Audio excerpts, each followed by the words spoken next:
Opposition کیا کرنے لگی ہے اور اس سے بڑھ کر یہ کہ حکومت اس پر اپوزیشن کا عمل کیا ہوگا اور حکومت کا رد عمل کیا ہوگا. ذرا ہم یہ جانتے ہیں, آج ہمارے پروگرام میں مہمان ہیں, ذرا ان سے ان کے پورٹ فولیو کے حوالے سے بھی کچھ ریلیونٹ سوالات ہیں وہ کریں گے, لیکن ظاہر ہے سیاست کے بھی بہت اہم ترین کھلاڑی ہیں, اور جو آخری مارکا ہوا اپوزیشن کا وہ ملتان میں ہوا, جو کہ ان کی کانسٹیٹوئنسی ہے. آج شریک محفل ہیں پاکستان کے وزیر خارجہ جناب شاہ محمود قریشی صاحب. السلام علیکم شاہ صاحب. جی وعلیکم السلام. وقت نکالا آپ نے سر, بہت بہت شکریہ. پہلے تو بڑا سیدھا سا اور معصومانہ سوال یہ ہے, ملتان میں آخری جلسہ ہوا, لاہور میں اگلا جلسہ ہے, تو گورنمنٹ کو ویسے ہی ہینڈل کرنا چاہیے لاہور جلسہ, یا ویسے ہی کرے گی جیسے ملتان جلسہ کیا, یا اب کی دفعہ منظر کچھ مختلف ہوگا آپ کے خیال؟ دیکھیے, ملتان کے ناکام اجتماع کو مس ہینڈلنگ کی وجہ سے بے پناہ ہائپ ملی, اور اس پہ مجھے شدید اعتراض تھا اور میں نے کابینہ میں اس کا ذکر کیا.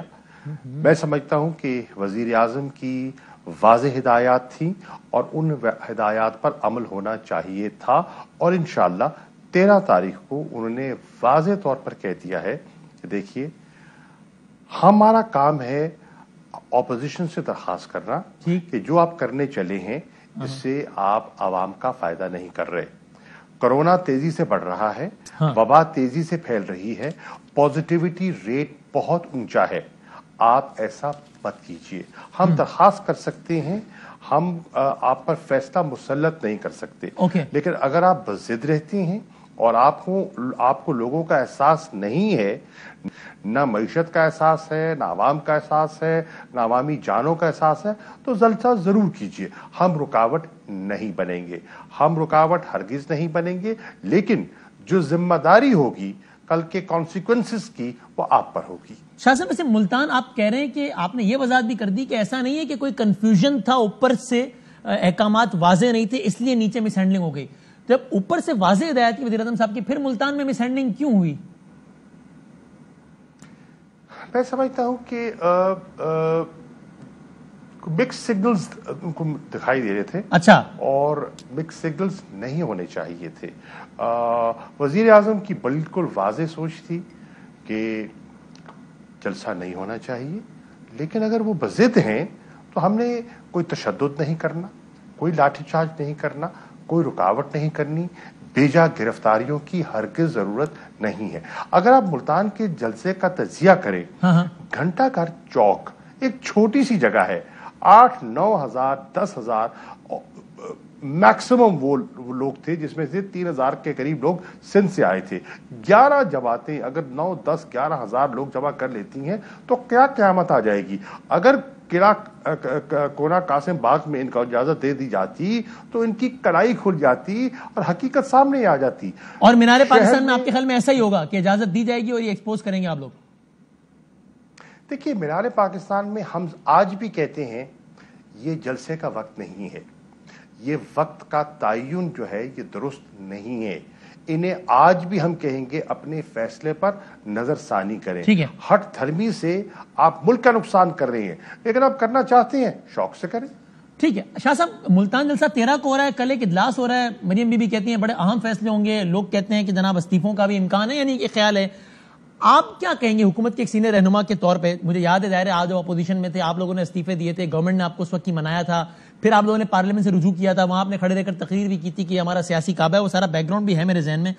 آپ یہ استدعا کریں گے اپوزیشن کے لوگوں سے کہ بھائی استعفے یہ پولیٹیکل ٹیمپریچر کو اتنا نہ بڑھاؤ, یا آپ کہیں گے ٹھیک ہے اگر ہے بہت شوق ہے تو پھر کر لو, یہ شوق بھی پورا مرضی ہے بھائی؟ دیکھیے وسیم, انہوں نے پولیٹیکل ٹیمپریچر کو بڑھایا ہے بوجوہ, اور وہ وجہ یہ ہے کہ ان کی سیاسی بقا کی جنگ ہے. یہ عوام کا درد نہیں ہے, عوام کی ضرورت نہیں ہے, یہ چند سیاسی گھرانوں کی لڑائی ہے, اور وہ اپنی لڑائی عوام کے بل بوتے لڑنا چاہتے ہیں. وہ دکھاتے ہیں عوام کا چہرہ, اور عکس جو ہے اس کا کچھ اور ہے, ان کے مفادات ہیں. اس وقت آپ جانتے ہیں وہ جس بھور میں پھنسے ہوئے ہیں, احتساب کے جس بھور میں پھنسے ہوئے ہیں, انہیں دکھائی دے رہا ہے کہ اس میں اب نکلنے کا امکان نہیں ہے. تو وہ کہتے ہیں ہم کسی حد تک جانے کو تیار ہیں, سسٹم برباد ہوتا ہے, ڈیموکریسی ڈی ریل ہوتی ہے, ان کو کوئی غرض نہیں. اگر مشترکہ استعفی آتے ہیں تو اس سے سسٹم متاثر ہونے کا اندیشہ ہے, سیاسی بحران کا خطرہ ہے. دیکھیے پہلی بات تو یہ ہے کہ کیا استعفوں پہ ان نے فیصلہ کر لیا ہے؟ نہیں, میری رائے میں ابھی کوئی فیصلہ نہیں ہوا. جی ہاں بالکل ایسا ان میں سخت اختلاف ہے, سخت اختلاف ہے. پی ایم ایل این کے اندر بھی سب یکسوئی سے اس پر قائل نہیں ہے. پی ایم ایل این کے اندر بھی ایک بہت بڑا طبقہ ہے جو سمجھتا ہے کہ یہ فیصلہ درست نہیں ہے, اور پیپلز پارٹی تو برملا کہہ چکی ہے کہ یہ ہم نہیں کرنا چاہتے. اور دیگر جماعتیں جو ہیں, ہاں کچھ تو ایسی ہیں جن کا اس پارلیمنٹ میں سٹے کی نہیں ہے, وہ پارلیمنٹ کا حصہ نہیں ہے, وہ تو باہر بیٹھے ہیں اور وہ ان کو اکساتے رہیں گے. لیکن میں سمجھتا ہوں کہ ابھی ان میں کلیئرٹی نہیں ہے, کنفیوژن کا شکار ہے. اور اگر یہ استعفے دینا چاہتے ہیں تو ان کو کون روک سکتا ہے؟ 8 تاریخ کو فیصلہ کر لیں اور یقین جانے یہ دیں گے تو آپ لوگ منظور کریں گے, یا جس طرح پی ٹی آئی یا جس طرح نون نے آپ کے منظور نہیں کیے تھے اس طرح آپ لیت و لال سے کام لیں گے؟ وسیم پہلے ان کو فیصلہ کرنے دیں, اچھا پہلے ان کو فیصلہ کرنے دیں اور پھر انشاءاللہ ہم اپنی حکمت عملی وضع کر دیں گے ہم کیا کریں گے. اچھا ٹھیک ہے. شاہ صاحب ایک بات اور فرمائیے گا, چونکہ آپ ظاہر خارجہ پالیسی اور خارجہ امور کے حوالے سب سے ریلیونٹ انسان ہے, ظاہر وزیر ہے, تو بتائیے گا کہ ایک یہ بھی کہا جاتا ہے کہ جناب نواز شریف صاحب جو اتنا بول رہے ہیں وہ ایسے ہی نہیں بول رہے, وہ کسی کی زبان بول رہے ہیں, وہ فلاں کی بولی بول رہے ہیں, مودی یہ فلاں سب. تو اس اسنا میں کچھ دعوے بھی کیے گئے کہ جناب کچھ لابیسٹ ہائر کیے گئے ہیں پاکستان مخالف بیانیے کو پروموٹ کرنے کے لیے نون لیگ کی طرف سے, یا نواز شریف صاحب نے استنبول میں ملاقات کی, یا ابھی حالیہ لندن میں ملاقاتیں کی کچھ پاکستان دشمن عناصر سے. ایسی کوئی آفیشیل کنفرمیشن آپ کے پاس ہے شاہ صاحب بس ویسے وزیر خارجہ؟ دیکھیے بتاویں صاحب, کوئی لابیسٹ ہائر ہوا ہے یا نہیں ہوا, کسی سے ملاقات ہوئی ہے یا نہیں ہوئی, یہ ایک اور بحث ہے.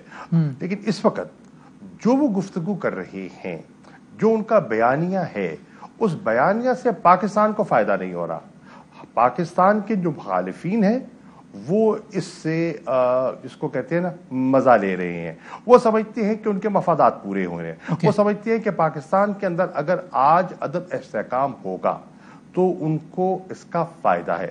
وہ سمجھتے ہیں کہ اگر پاکستان اپنے اندرونی مسائل میں گھر جائے گا تو جو ان کی حماقتوں سے جو کشمیر کا مسئلہ ایک دفعہ پھر بھڑکا ہے اور وہاں جو بے چینی پائی جاتی ہے اس سے توجہ ہٹ جائے گی. وہ سمجھتے ہیں کہ اگر ہم آپس میں الجھے رہیں گے تو جو معاشی بحالی ہونی تھی اور جو اکنامک انڈیکیٹرز اب بہتری کی طرف, استحکام کی طرف بڑھ رہی ہیں, وہ پھر اس سے متاثر ہوں گے کیونکہ ان کے فیصلوں سے ان کی معیشت کی تباہی ہو گئی ہے. اس بیانیے سے آپ کہہ رہے ہیں ان کو فائدہ تو پہنچ رہا ہے آپ کے خیال میں, ٹھیک ہے, لیکن یہ ایسا ایک سوچے سمجھے منصوبے کے تحت ہو رہا ہے, کچھ ملاقاتوں کے نتیجے کے طور پر ہو رہا ہے, یا اتفاقیہ ہو رہا ہے؟ نہیں, یہ اپنے مفادات کے تابع ہو رہا ہے. ان کے مفادات ہیں, میں پہلے عرض کر چکا ہوں, ان کا مفاد ان کو اس حد تک مجبور کر چکا ہے کہ یہ ہر حد کو عبور کرنے کے لیے تیار ہے. نہ ان کے سامنے آئین کی کوئی حیثیت ہے, نہ ان کے سامنے جمہوری قدروں کی کوئی قیمت ہے, نہ انہیں پاکستان کے مفادات کا, نہ ان کے عوام کے تحفظ کا انہیں کوئی پاس. یہ صرف چاہتے ہیں ہمارا آبجیکٹو جو ہے کسی طرح ہمارا بچاؤ ہو جائے. میں اس کو مزید اسپیسیفک کر دیتا ہوں, لاہور کا جو پڑاؤ ہے یہ بچاؤ کا ایک ذریعہ ہے. میں اس کو مزید اسپیسیفک بھی کر لوں, اگر چونکہ پہلے ملاقاتوں کی بات, اس سے پہلے ایک اور بات بھی ہوتی تھی کہ مثلا ان کے تو جناب فیکٹریز میں جناب انڈینز کام کرتے ہیں, ایک نہیں کئی کلبوشن ہے جو کہ بغیر ویزے کے لیے ان کے فیکٹریز میں کام کرتے رہے ہیں. تو اب تو ظاہر ہے آپ منصب اقتدار پر ہیں اور 2 سال سے اس طرح کی ملی شواہد ملے کہ جناب فلاں اتنے بھارتی ان کی فیکٹریز میں کام کرتے تو سارا کچھ. دیکھیے بات یہ ہے کہ میں یہ عرض کروں گا, اس میں کوئی شک نہیں کہ انہوں نے بی جے پی کی جو قیادت ہے ان کے ساتھ تعلقات ان کے تھے, اور بزنس تعلقات میں بھی کہتے ہیں خاصی ایک پیش رفت دکھائی دیتی تھی. ہندوستان کے بیانیہ کو اور ہندوستان کے وہ تو یہ بھی کہتے رہے, آپ نے سنا کہ ہم میں اور ان میں کیا فرق ہے, ہمارا موسم ایک جیسا, ہماری زبان ایک جیسی. یہ تو بیانات رہے ہیں نا, اس میں بڑی بات ہوتی ہے. ابھی تو آپ حکومت میں تو آپ معلومات دے سکتے ہیں نا بیانات کے بجائے. تو اب آپ یہ بتاتے ہیں کہ جناب واقعی جب ہم نے انویسٹیگیٹ کیا تو ان کی تو فیکٹریوں میں بھارتی نکلے کام کرتے ہوئے, ایک نہیں کتنے کلبوشن تھے جو آپ لوگ کہتے تھے پہلے بھی. دیکھیے اس پہ میں یہ اس پہ کوئی حتمی رائے نہیں دے سکتا کیونکہ میرے پاس اس قسم کی ذاتی طور پر کوئی ایسی خبر نہیں ہے اور میں غلط بات نہیں کروں گا. ٹھیک ہے. اچھا ایک بات اور بتا دیجیے گا, یہ ایک بڑی انٹرسٹنگ بات ہوئی. ظاہر ہے گورنمنٹ بار بار کہتی ہے کہ یہ NRO مانگتے ہیں ہم سے. پھر گورنمنٹ نے بتایا بھی کہ ایک تو ایسا واقعہ ہوا کہ ہم فیٹف کے معاملے پہ بیٹھے, معاملہ قومی سلامتی کا تھا, یہ لے آئے NRO, پلندہ لے آئے, جناب نیب میں ترامیم کر دو, ہم FATF پہ سپورٹ کر دیں گے, اور ہم نے منع کر دیا.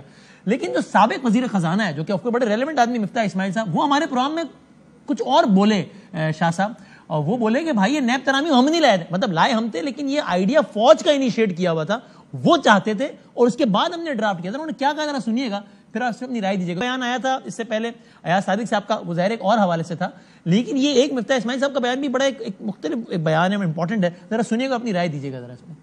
آپ کو پتا ہے کہ یہ تو ایک تیسری قوت ہے پاکستان میں جس نے بٹھا کر ہم کو اور ان کو PTI کو بٹھایا تھا, بولا تھا کہ یہ 4 فیٹف کے بل ہیں اور یہ نیب کا بل ہے, اور ان چاروں کو 5 کو ایڈریس کرو. تیسری قوت تو یہ بتائیں گے کہ وہ کون سی تیسری قوت ظاہر ہے بابڈا کی بات تھوڑی کر رہے ہیں. ٹھیک ہے, اس کا مطلب فوج کی بات کر رہے ہیں. ظاہر ہے تو وہاں نیب کیوں لے آئے, وہاں تو ہم تھوڑی لے کے آئے تھے, وہ لے کے آئے تھے یار. کون؟ فوج. نیب امینڈمنٹ کی بات کر رہا ہوں. جی بہت چاہ رہی تھی کہ نیب کلوز امینڈ ہو جائیں. دیکھو یہ جو تیسری قوت تھی جس کو میں کہہ رہا ہوں, انہوں نے کہا تھا کہ اس کا کیا مفاد تھا نیب لاز امینڈ کرنے میں. ان کی پوری کابینہ کنونس تھی ماں سوائے عمران خان کے. یہ لوگ تو سب آ کے بول چکے تھے کہ ہم سمجھتے ہیں کہ ہو جانا چاہیے, صرف عمران خان منع کر. شاہ صاحب. بادامی صاحب, پہلی بات تو یہ ہے کہ میں مفتاح اسماعیل صاحب کی بات سے اتفاق نہیں کرتا. اچھا.